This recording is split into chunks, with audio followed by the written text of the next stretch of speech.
My name's Jennifer Gates. This took place in Dover, Tennessee. In December 1999, DHS took both of my children, who at that time was 3 years old and 11 months old. Due to us not having our own place and a job, we were living with someone who we thought was a friend. You want to read that? Yeah, okay.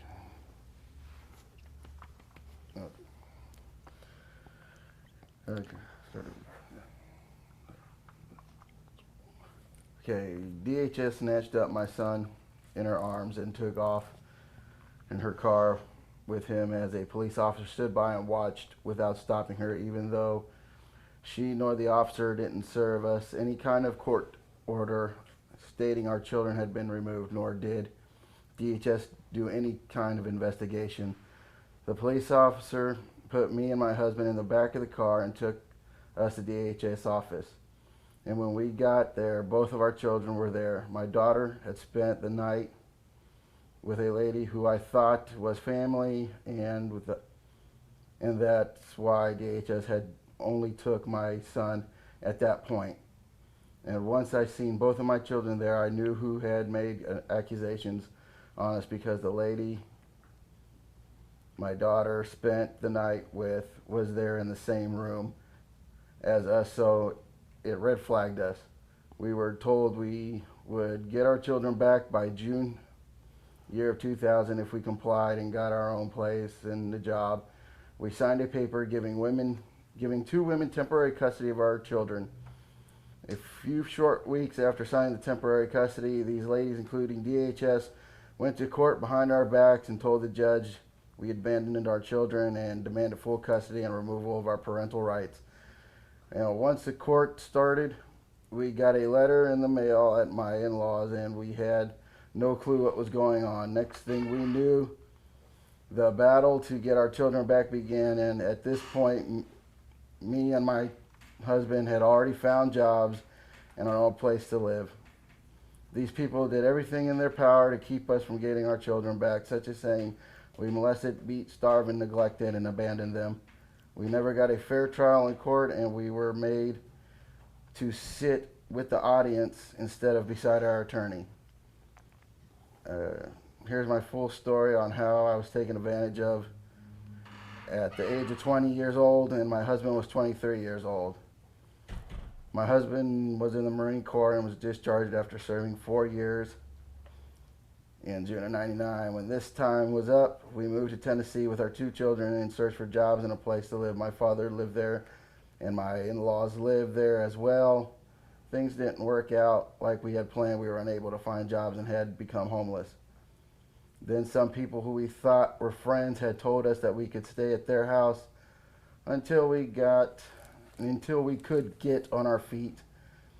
While staying there at the house, my son had been sitting in the kitchen table one day with these people's daughter eating moon pie. When my son was done eating the moon pie, it was all over him.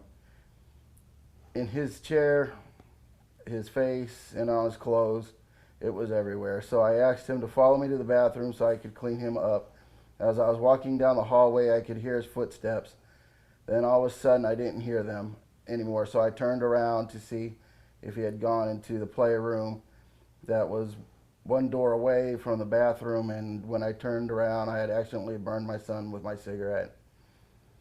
That was in my left hand. So how that happened was I turned to my left, not hearing his footsteps. He just standing there looking in the playroom from the hallway to the left of him, and therefore right as I turned to see where he had gone towards me at the same time as I was turning towards him, and he got burned on the corner of his eye. I was like, my gosh, Mommy is so sorry, I didn't mean it.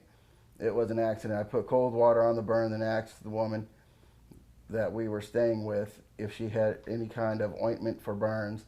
She asked me why I had told her I accidentally burned my son with a cigarette, and she said, yes, let me get it. Later on that day, my husband had come home from being out all day with a buddy trying to find a job, and asked me what happened to my son's eye. I then explained it to him. The same day, my other friend had called me to ask if my daughter could spend the night over at her house. I said yes, and then she came over and picked her up. Then later on that night, when everyone was getting ready for bed, woman's husband called me into the living room and had asked me if my husband was sleeping yet. I said, yes. Do you need him for something? And he said, no, I will just let you instead. Hold on. I will just tell you instead. I said, tell me what? And he said, if the welfare DHS comes over to my house tomorrow, that you guys will have to leave. I then asked why he thought the welfare DHS would be coming to the house and replied, I don't know. I'm just saying that if they do, then you and your husband will have to leave. And I said, okay. I just didn't make sense to me. So I went to the bedroom. We went to sleep and woke up my husband to tell him what was just told. My husband said, don't make any sense to worry about it. Just lay down and go to sleep. We didn't talk about it anymore that night, so I just went to the bed worrying and wondering why that was said to me, because someone that was supposed to be our friend. I didn't get much sleep that night. I just tossed and turned. The next morning, sure enough, the welfare showed up at the house with a police officer, asking me questions about my son who was burned. I told her the truth on what happened, and she then took my son and said, I have to take your son into the state custody, and asked that me and my husband meet her at the social services office. So then she left my son, and the police officer who had shown up with the DHS asked me and my husband to go in the back seat so he could transport us to the building where we needed to be at. When he arrived at the office, and there were 3 women there with my son and my daughter, and one of the women we knew, but the other woman we didn't know. I walked over to pick up my daughter, told her, and one of the women I didn't know, such a tight grip on my daughter that the woman, she wouldn't let her go.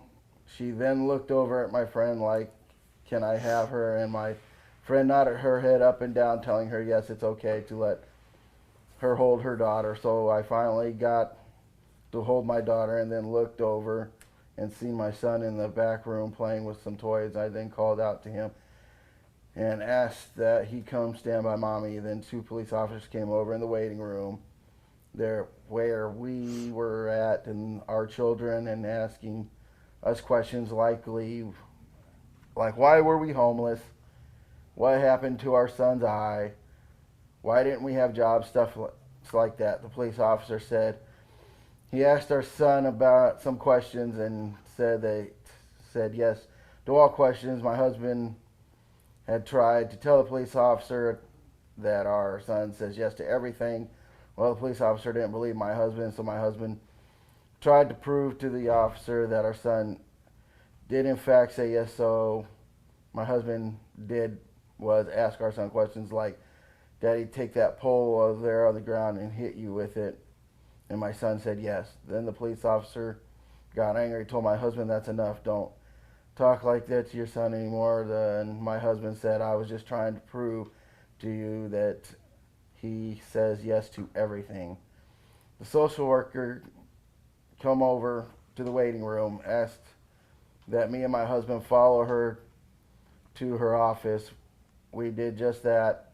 We sat down in the office and explained that someone had turned us into them for abuse. She then explained that we could give temporary custody to the 2 women, but it would only be for 6 months. But the 6 months we would have to have a place, live on our own jobs, and we could have them back. If we had done that in less than 6 months, then we could still have them back. They would just have to do a home study, make sure our children had everything they needed. And well, me and my husband agreed, signed temporary custody over for the 6 months. After we kissed and hugged our children, we told them bye. After that, the state of Tennessee went to Texas to live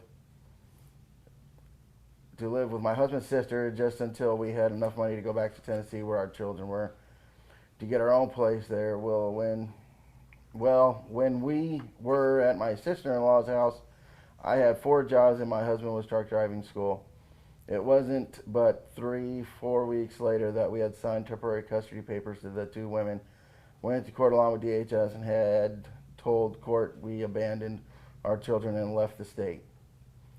So while my husband's truck driving to school, he received a phone call from his parents asking what was going on, because they had received a letter in the mail from the court saying that we had to be in court on a certain day. We went to the court, and these women told all kinds of lies against me and my husband. They said that we abandoned, abused, neglected, and molested our children. We didn't do anything that these women said about us. The women that took our daughter had asked me before the daughter's temporary custody if she could have my daughter. I said, "Are you joking, right?" And she said, "No." Then I said, "No, you can't have my baby." Then she said, "Why not? You can always have more babies." And I said, "No. And don't ask again, that's final." Then her friend is the one who got my son, and she told me that she's been praying to God for another son to let her have him, and I said no. Then one day I get a phone call from a woman that has my daughter, and she said she had asked me if I could come to her house for my son's birthday. I said yes, but what about my husband? She said no, he can't come. I showed up to her house. The woman that had my son handed me some papers, and I asked what they were, and I asked them what they were. Then I signed them. She got she got very angry and said, "If you don't sign these papers, I'm going to go back to the court and tell them that not only did your husband sexually molest your child, but I'm going to tell them that you did too." She then told me she would make sure I never get my son back, that he was her son, not mine.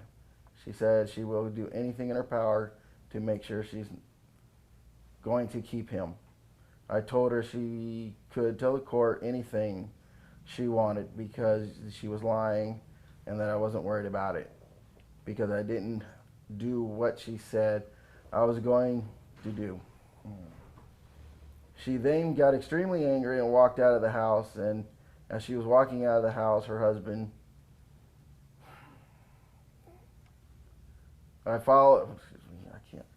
basically she followed him and was making accusations, and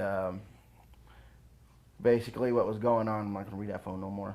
Basically what was going on, the woman that had taken my son, well, her son was the assistant DA.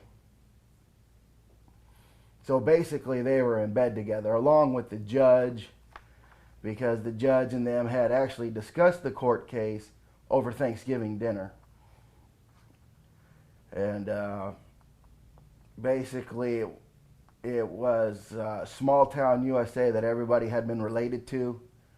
And because we were not from there, we didn't have a fighting chance with our kids at all.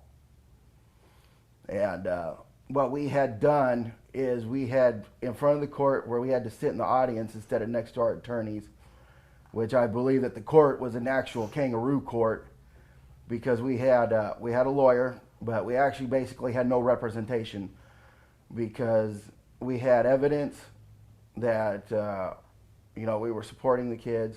We had receipts, we had letters, we had phone bills. And basically the judge of that court stated, "I don't care what you have, you will not see your children." And which that judge and that court had been sued. And basically what had happened is we had moved to Michigan, and a family member had called the state of Michigan, bringing up the same process, saying the same things that had been the accusations in Tennessee, had called up Michigan Social Services and said the same thing, which was her sister. And so the state of Michigan came in. He was 4 days old, took him right out of her arms. So we had to go through that process, and the judge in Michigan wanted to see the actual accusations, all the paperwork from the state of Tennessee. The state of Tennessee refused to send this paperwork. And so my wife had called and said, we need the paperwork. And the woman in the courthouse had stated that this paper of the court is being shredded. So excuse me, the judge told the CPS in Michigan, you have 30 days to produce these papers, or this court will be this case will be thrown out of court. So within 27 days, we went back to court in Cadillac, Michigan, and the judge basically says, I'm going to read these and we'll reconvene. Well, the judge read all the paper that that they had left from Tennessee that he could get, and we reconvened. We came back, and the judge basically stated that the state of Tennessee and the Judge Sexton, basically made him sick to his stomach and couldn't believe that judge had done what he'd done, and that judge had advised us we needed to go back to get a lawyer to reopen this case, which we tried, which they said would be $65,000 to reopen that case. So basically, we were just run through, I guess what I'd call like a baby mill. It's like they get, I guess, money or something for... Child profit. Yeah, child profit. Because there's children out there that, you know, these cops finding trash cans or beaten to death, and their kids, you know, the family will get the kids back, and then they'll yank kids out that they can't find no evidence of abuse or anything, which I don't understand, but I guess, like I said, it's lawless America. The more we fought, the more they tried to say we molested our children. My daughter had a diaper rash. They would find things and make up things to keep fighting, so hoping we would run out of money. Which we did. We fought for our kids for 2 years straight.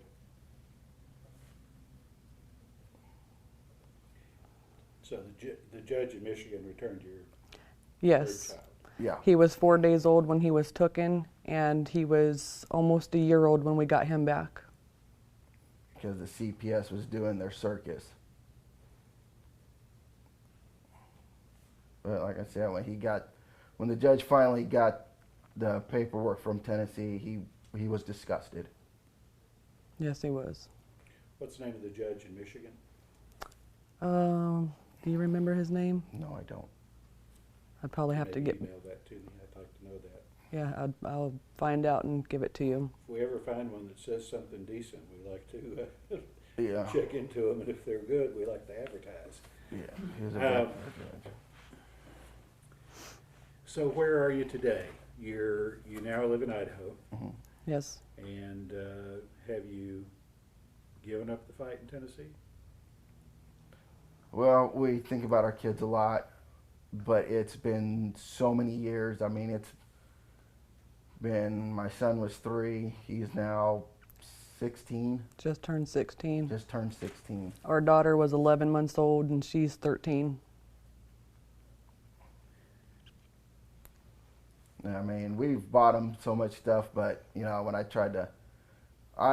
haven't sent anything in years because I'd buy my daughter stuff like toys and clothes, and what they did is they would throw them out. They basically don't want my daughter to know me or to know that I actually exist. So The judge there took away your parental rights.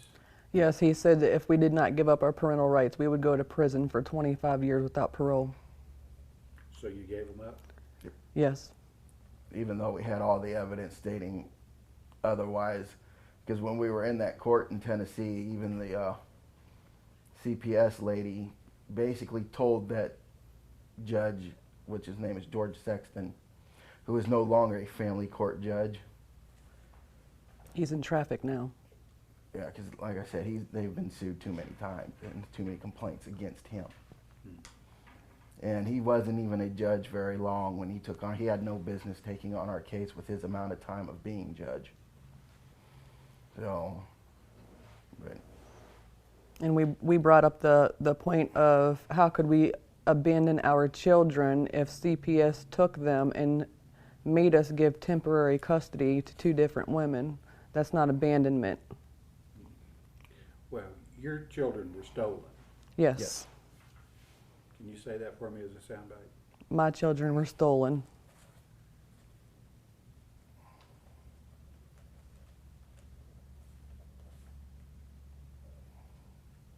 My voice isn't heard in the movie, so when I ask you questions just like that, incorporate whatever I ask in it.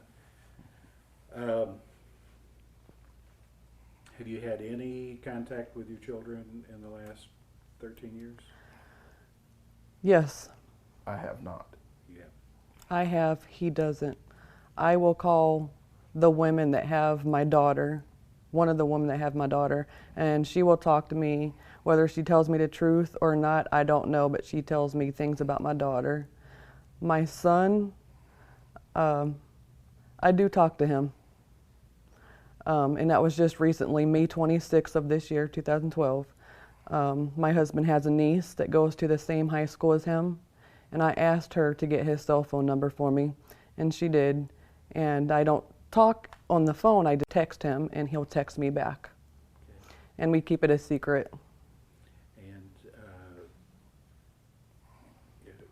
what kinds of things has he said to you? He says that he would like to know me as his mom, and he asked me what happened, why I don't have him, and I explained every little bit. I told him he was stolen from me, that I did not do the things that was accused of me and his father. I told him his dad did not do what was told on him, and he says, I believe you, because I live with this woman, and I live next to the woman that has my sister, and I believe that you are innocent, that you did not do any of the things that was said against you and my dad. Well, that's got to at least make you feel good. Makes me feel real good. Yeah. Okay, I've done some things. Go ahead. Okay, and the funny thing is our son and daughter had went to a doctor, a social services doctor, and it's written right there and documented by that doctor there was no sexual anything, and the judge did not care. So you were accused not only of Mm. neglect, but sexual abuse? Yes. Both of you? Yes. I have documentation not with me because we lived in Michigan and we recently moved to Idaho, so we had to put our things in storage. And I wished I had it because I have the documentation where the doctor had said there's no sign of sexual abuse, there's no scars, there's no nothing.